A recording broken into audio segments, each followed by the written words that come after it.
नमस्कार, बात आज के चैनल में आपका स्वागत है। मैं हूं पारुल शर्मा और पेश है आज की सच्ची बात पक्की बात।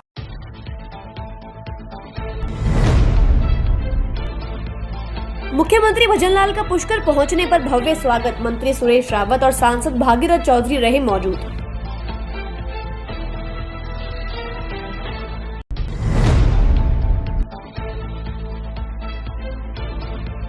मोदी की चादर लेकर आएंगे जमाल सिद्दीकी। राष्ट्रीय उपाध्यक्ष मंसूर भी रहेंगे मौजूद।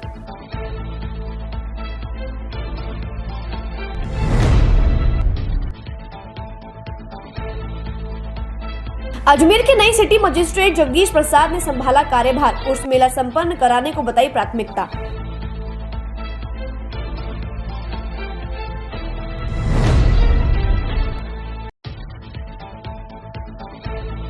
LIC में रही घंटे भर की सांकेतिक हड़ताल। मांगों को लेकर सभा और प्रदर्शन।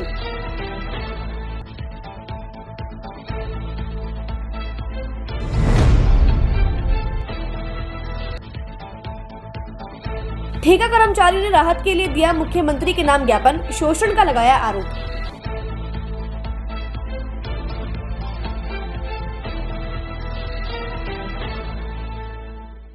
यार, बच्चे के लिए ऐसा स्कूल तलाश रहा हूँ जहाँ बच्चा स्टडी करे और साथ में उसे सभी स्पोर्ट्स फैसिलिटीज भी मिले। अपने बच्चे के लिए सतगुरु इंटरनेशनल स्कूल चुनो। स्टडी के साथ साथ यहाँ इवनिंग में नेशनल लेवल के कोचेज द्वारा swimming, badminton, lawn tennis, table tennis, basketball जैसे स्पोर्ट्स की ट्रेनिंग दी जाती है। अरे वाह! सतगुरु international school, Prithviraj Nagar, opposite A block, Panchsheel, Ajmer.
ये सर्किट मामू नहीं बनने का, रेडीनेट फाइबर लगाने का। इंटरनेट बोले तो रेडीनेट फाइबर नेट। डिटेल्स के लिए 7412001234 पे कॉल लगाने का। सही है भाई। इंटरनेट बोले तो रेडीनेट फाइबर। अब शुरू करते हैं बातों का बेहतरीन सफर। प्रदेश के मुख्यमंत्री भजनलाल शर्मा आज पुष्कर के गनहेड़ा गांव पहुंचे, जहां उन्होंने विकसित भारत संकल्प यात्रा शिविर में शिरकत की और केंद्र सरकार की जन कल्याणकारी योजनाओं के लाभार्थियों से संवाद किया। इस दौरान उन्होंने कहा कि प्रधानमंत्री मोदी गरीब किसानों और मजदूरों की चिंता करते हैं। वहीं सीएम भजनलाल शर्मा ने कहा कि उन्होंने ऊर्जा विभाग की बैठक में निर्देश दिए हैं कि किसानों को समय पर पर्याप्त बिजली मिले। कि अपने बीच में राजस्थान के लोकप्रिय जन जन के हृदय सम्राट, चमत्कारी व्यक्तित्व के धनी और 24 घंटे में से 18 से 19 घंटे काम करने वाले ऐसे हमारे प्रदेश के लोकप्रिय मुख्यमंत्री परम श्रद्धेय भजनलाल जी शर्मा साहब पहली बार तीर्थराज पुष्कर की धरा पे पधारे। एक बार जोरदार ताली। और बहनों, सभी को मैं नमस्कार करता हूं, सभी को मैं प्रणाम करता हूं। मैं आज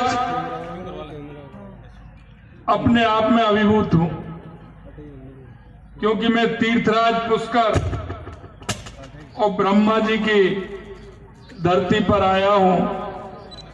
मैं तीर्थराज पुष्कर और ब्रह्मा जी को भी मैं नमन करता हूं। सभी तीर्थों के राजा पुष्कर जी की यह झील, इसमें डुबकी लगाए बिना कोई तीर्थयात्री नहीं रहता और यहाँ की पवित्रता दुनिया में प्रसिद्ध है। प्रदेश के हृदय में बसा ये ऐतिहासिक नगर अपनी संस्कृति, शिक्षा और पर्यटन को आगे बढ़ाने का काम करता है। अरावली पर्वत से घिरे शहर के अंदर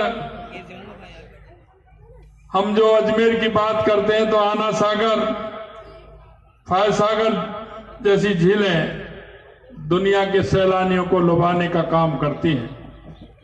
इस धरा पर पृथ्वीराज चौहान जैसे पराक्रमी योद्धा हुए हैं। मैं ऐसे सूरवीरों को भी नमन करता हूं। गनहेड़ा अजमेर में आयोजित विकसित भारत संकल्प यात्रा के इस शिविर में आप सभी का स्वागत है। ये किसानों की भूमि है। यहाँ का किसान अरावली के कठोर धरातल को अपने पसीने से सींचता है।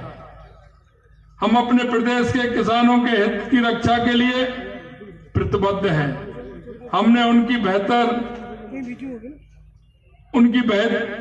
काम करने की हमने प्रारंभ किया है।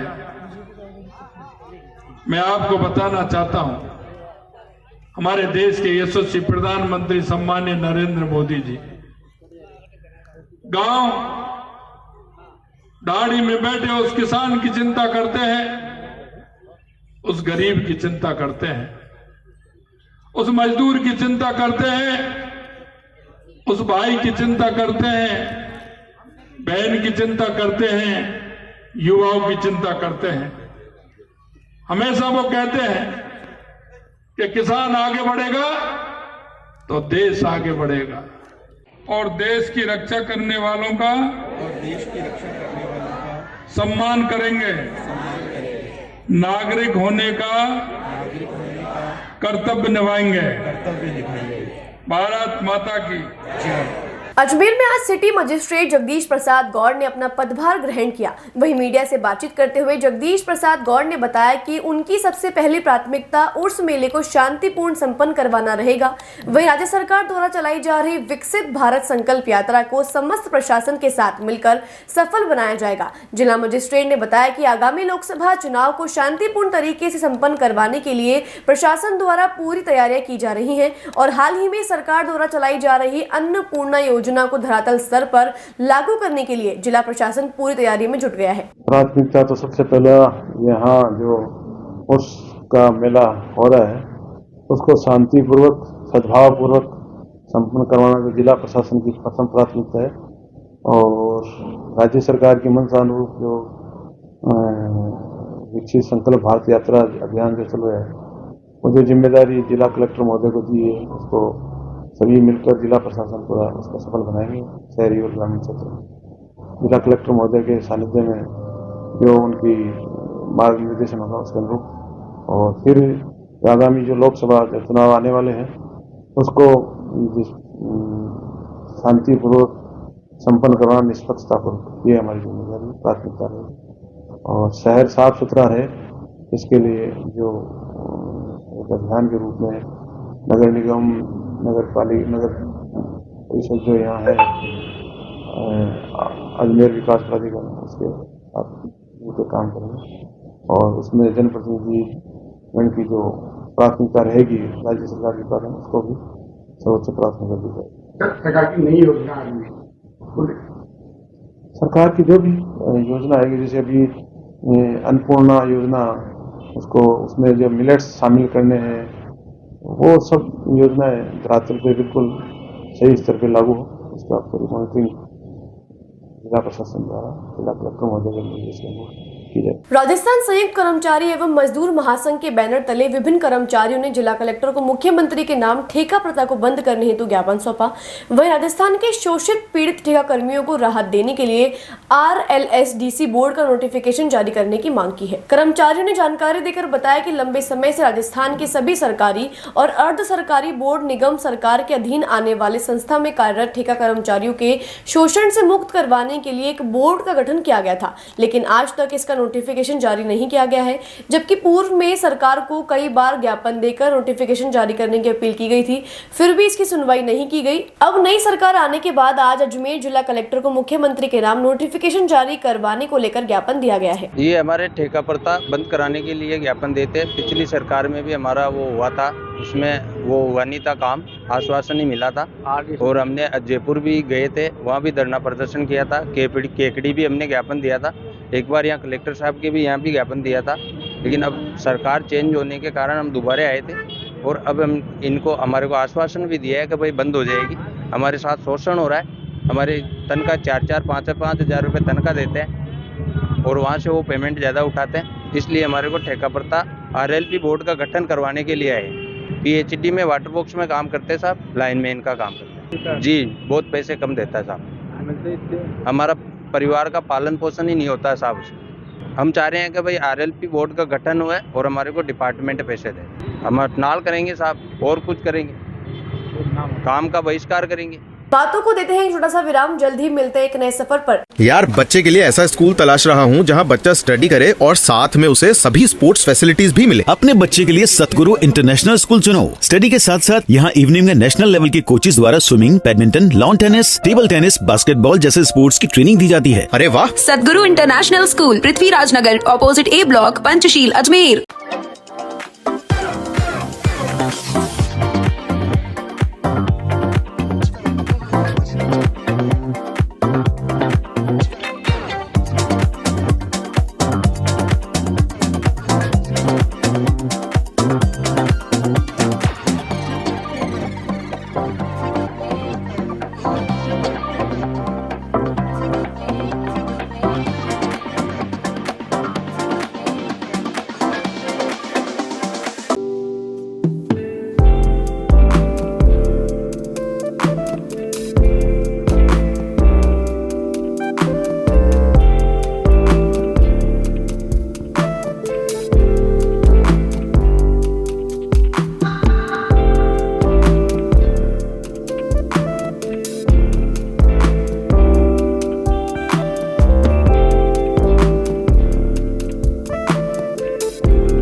सर्किट, मामू नहीं बनने का, रेडीनेट फाइबर लगाने का, इंटरनेट बोले तो रेडीनेट फाइबर नेट। डिटेल्स के लिए 7412001234 पे कॉल लगाने का। सही है भाई।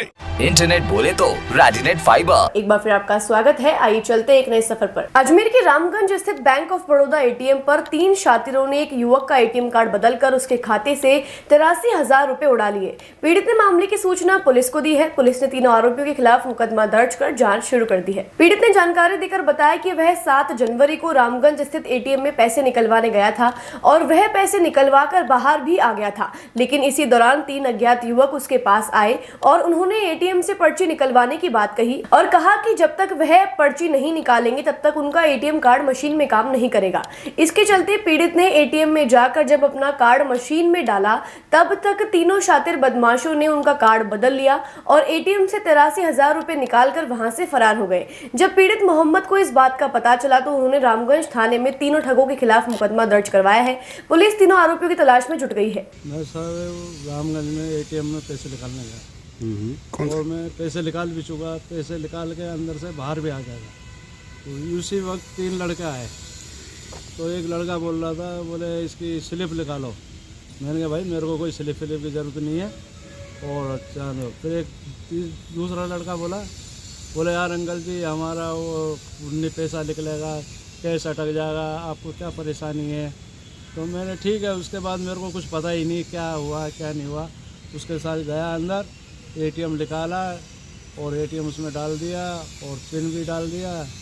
उसी बीच उन्होंने मेरा एटीएम फ्रॉड कर लिया, दूसरा एटीएम उसमें डाल दिया और वो वहाँ से चलते बने और मुझे पता भी पड़ गया। मैंने कहा यार ये मेरा एटीएम नहीं है, नाम दूसरा था उसमें, कोई रंजित नाम का। और फिर भी मैं वहाँ गेट पे खड़ा देखता रहा। वो रोड पार करके और अग्रवाल होटल के सामने गाड़ी खड़ी थी, उसमें बैठ के निकल गए। उसके बाद मेरे ध्यान आया और बोलते निकले। पहले तो मैंने 12,000 रुपये निकाले थे जी। उसके बाद 83 उन लोगों ने लिखा। कहाँ पे ये एटीएम? ये रामगंज में अग्रवाल होटल के सामने। कौन सा एटीएम है? कौन सा बैंक है? बड़ौदा का जी। कब की घटना है ये? 7 तारीख है। रामगंज थाने में करा दी और 2 रोज़ तक वो चौकी वाले घुमाते रहे। फिर मैं 9 तारीख को फिर मैंने रिपोर्ट करा दी। कोई सीसी फुटेज वगैरह आया? उन्होंने कैमरे भी देखे थे। इसका वो एक बैंक के सामने एमटी सेंटर कौन सी वो उसमें देखा, अग्रवाल होटल वाले का भी देखा था तो वहाँ तो कोई ऐसा नहीं। कितने लोग थे वो? 3। अजमेर पुलिस लाइन ग्राउंड में सभी बच्चों द्वारा पॉम ड्रिल और सामूहिक व्यायाम की तैयारियां जोरों शोरों से शुरू कर दी गई हैं। इसी आयोजन में लगभग 40 स्कूलों से 800 विद्यार्थी शामिल होंगे। प्रदर्शन प्रभारी जसवंत सिंह ने बताया कि इंटरनेशनल लेवल का यह ड्रिल पहली बार अजमेर में आयोजित करवाया जा रहा है, इसलिए समय की पाबंदी को देखते हुए इसकी तैयारियां जल्द ही शुरू करवा दी गई हैं, जिसमें सामूहिक व्यायाम और पॉम ड्रिल को शामिल किया गया है। कल से हमने सर पुलिस लाइन ग्राउंड के ऊपर अभ्यास स्टार्ट किया है। कल संख्या कम थी, आज बच्चे आए हैं और छुट्टियों का प्रभाव है। पर इस बार कम समय मिलेगा, हालांकि छुट्टियां आ रही है, शिक्षक सम्मेलन भी है, समय कम है, उस हिसाब से हम तैयारी कर रहे हैं। इस के अंतर्गत हमने सामूहिक व्यायाम के अंतर्गत भारतीयाम की 6 एक्सरसाइज ली है और इस बार समय कम पर करने का प्रयास करें। एक पॉम ड्रिल है जो पहली बार इस अजमेर के अंदर होगी, तो हम पॉम ड्रिल की एक जो इंटरनेशनल लेवल का एक ड्रिल है वो हम तैयार करने की कोशिश कर रहे हैं। पॉम ड्रिल भी इस बार हम देने की कोशिश करेंगे। स्कूलें शामिल हुई है इसमें करीब 40 स्कूलें हैं और करीब 800 गर्ल्स एंड बॉयज़ इस आयोजन के अंदर भाग लेंगे। प्रयास कहाँ पे किस जगह चल रहा है? ये पुलिस लाइन स्कूल के अंदर, पुलिस लाइन ग्राउंड के अंदर ऐसे ये अभ्यास चल रहा है। व्यायाम हमें सामूहिक व्यायाम लिया जिसके अंदर भारतीयाम लिया है, फ्री आर्म एक्सरसाइज के अंदर और पॉम ड्रिल है, 2 तरह की हम इसके अंदर करेंगे। भारत मुक्ति मोर्चा राष्ट्रीय अध्यक्ष नई दिल्ली के आह्वान पर भारत मुक्ति मोर्चा के द्वारा ईवीएम के विरोध में चरणबद्ध आंदोलन किया जा रहा है, जिसके तहत ईवीएम हटाओ, बैलेट पेपर लाओ और लोकतंत्र बचाओ अभियान के भारत के कई जिला मुख्यालयों पर भारत मुक्ति मोर्चे के द्वारा भारत का लोकतंत्र बचाने के लिए ईवीएम के विरोध को लेकर प्रदर्शन किया जा रहा है। भारत मुक्ति मोर्चा जिला अध्यक्ष ने जानकारी देकर बताया कि पूरी दुनिया में ईवीएम से चुनाव नहीं लड़े जाते हैं, जबकि भारत में यह चुनाव लड़े जा रहे हैं, जो कि निष्पक्ष है। उन्होंने बताया कि सुप्रीम कोर्ट द्वारा भी इस बात को स्वीकार किया गया है कि ईवीएम द्वारा 100% चुनाव स्पष्ट नहीं हो सकते। इसके चलते 4 चरणों में आंदोलन करवाने का आह्वान किया गया है, जिसमें पहला चरण 5 जनवरी को 567 जिलों के जिलाधिकारी कार्यालय को ज्ञापन दिया गया और आज कई जिलों के जिलाधिकारी द्वारा कार्यालय पर ईवीएम के विरोध में धरना प्रदर्शन किया जा रहा है। आज भारत मुक्ति मोर्चा और काफ़ी सामाजिक संस्थाओं ने मिलकर ईवीएम के विरोध में ईवीएम हटाओ देश बचाओ, आज जिस तरीके से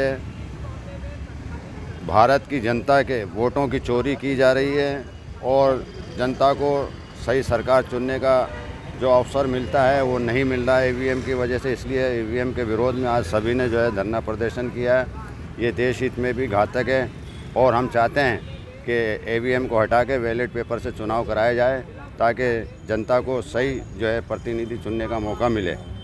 और आज देश के अंदर जिस तरीके से ईवीएम चोरी करके सरकारें बनाई जा रही है, सरकारें बदली जा रही है, सरकारें खरीदी जा रही है, इसका हम घोर विरोध करते हैं और हम चाहते हैं कि इस आने वाले लोकसभा चुनाव में भी जो है ईवीएम हटा के बैलेट पेपर से चुनाव किया जाए।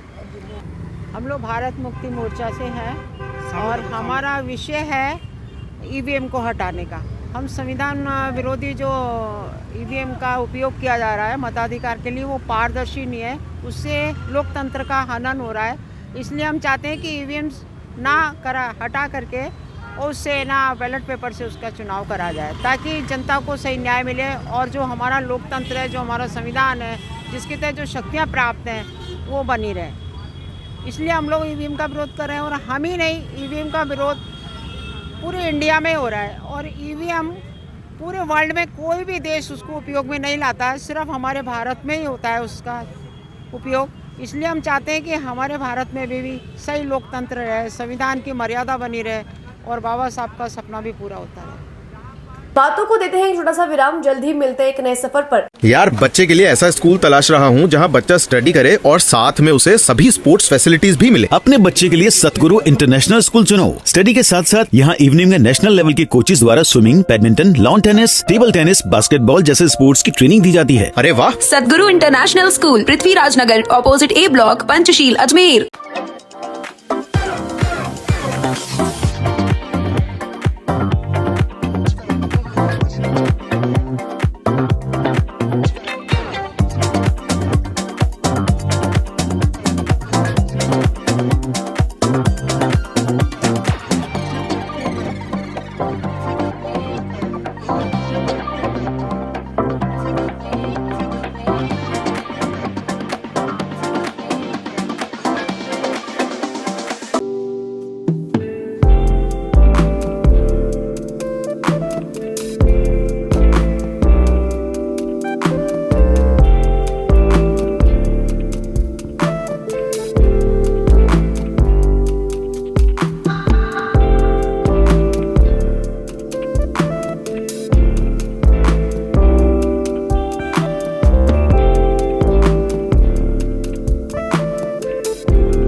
नई सर्किट, मामू नहीं बनने का, रेडीनेट फाइबर लगाने का, इंटरनेट बोले तो रेडीनेट फाइबर नेट। डिटेल्स के लिए 7412001234 पे कॉल लगाने का। सही है भाई।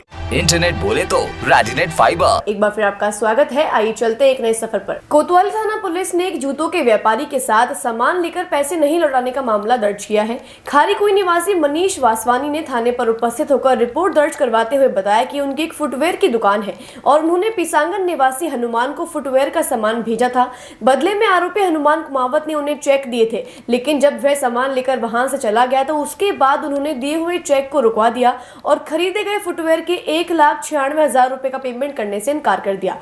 कोतवाल थाना पुलिस ने शिकायत के आधार पर मुकदमा दर्ज कर कार्यवाही शुरू कर दी है। परिवादी है खारीकुई निवासी मनीष वासवानी, जिसका JMD एंटरप्राइजेज नाम से फुटवेयर का व्यापार है।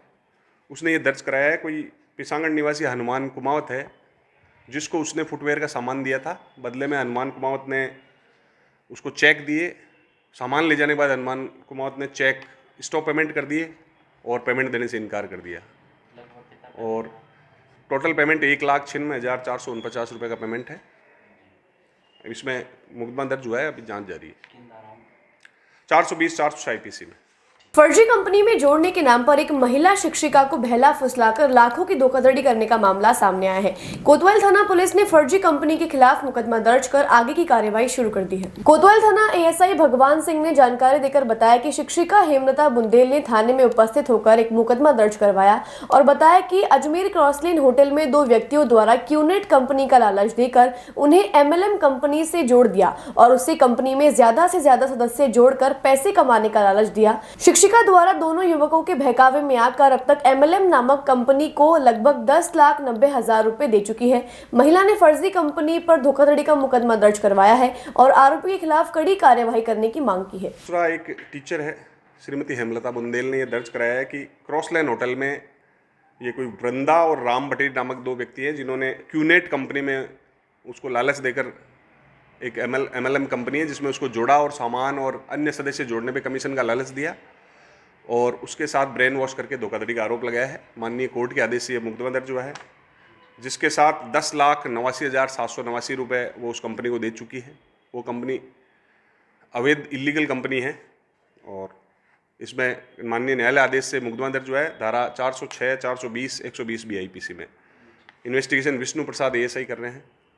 पुष्कर के गन्हेड़ा में आयोजित राजस्थान के मुख्यमंत्री भजनलाल शर्मा की सभा में सैंड आर्टिस्ट अजय रावत द्वारा मनमोहक कलाकृति बनाई गई। सैंड आर्टिस्ट अजय रावत ने एक तरफ प्रधानमंत्री नरेंद्र मोदी और दूसरी ओर मुख्यमंत्री भजनलाल शर्मा तो वहीं बीच में विकसित भारत को लेकर भाजपा की कल्पना को अपने हाथों की उंगलियों से रेत पर उकेरा। भारत संकल्प यात्रा का जो पुष्कर गन्हेड़ा में हमारे गाँव में कैंप लग रहा है और इसमें हमारे प्रदेश के माननीय मुख्यमंत्री जी भजनलाल शर्मा जी पहली बार पधार रहे हैं। और क्योंकि ये मेरा खुद का गांव भी है और मेरे गांव के बड़े माता पिता भाई बंधु सब लोग यहाँ उपस्थित हैं और हम चाहते हैं कि सभी हर्षोल्लास से माननीय मुख्यमंत्री जी का स्वागत करें। हम सब ने पूरी तैयारियां स्वागत की है, बहुत ही उत्साह है और मैंने यहाँ एक सैंड आर्ट बनाकर माननीय मुख्यमंत्री जी के वेलकम के लिए आर्ट किया है। आज के लिए बस इतना ही। कल फिर होगी आपसे मुलाकात, तब तक के लिए दीजिए इजाजत। नमस्कार।